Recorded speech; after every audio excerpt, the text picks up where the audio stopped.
আন্তর্জাতিক শ্রম সংস্থা আইএলওর মানদণ্ডে উন্নীত করতে দেশের বিদ্যমান শ্রম আইনের সংস্কার করা হচ্ছে, জানালেন প্রধান উপদেষ্টা ডক্টর মোহাম্মদ ইউনূস। সকালে রাষ্ট্রীয় অতিথি ভবন যমুনায় বাংলাদেশের কলকারখানায় শ্রমিক নিরাপত্তার উন্নয়নের কাজ করা সংগঠন নিরাপনের নেতাদের সঙ্গে সাক্ষাৎকালে কথা জানান তিনি।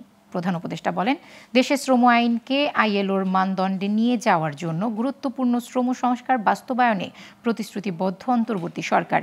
এরই মধ্যে কিছু পদক্ষেপ নেওয়া হয়েছে, শিগগির তার ফলাফল পাওয়া যাবে। এ সময় প্রধান উপদেষ্টার বিশেষ দূত লুৎফি সিদ্দিকী বলেন, এরই মধ্যে শ্রমিক সংগঠন ও নির্মাতাদের সাথে 18 দফা চুক্তি সই করেছে অন্তর্বর্তী সরকার, যা এ খাতে স্থিতিশীলতা ও পোশাক রপ্তানি বাড়াতে সাহায্য করেছে।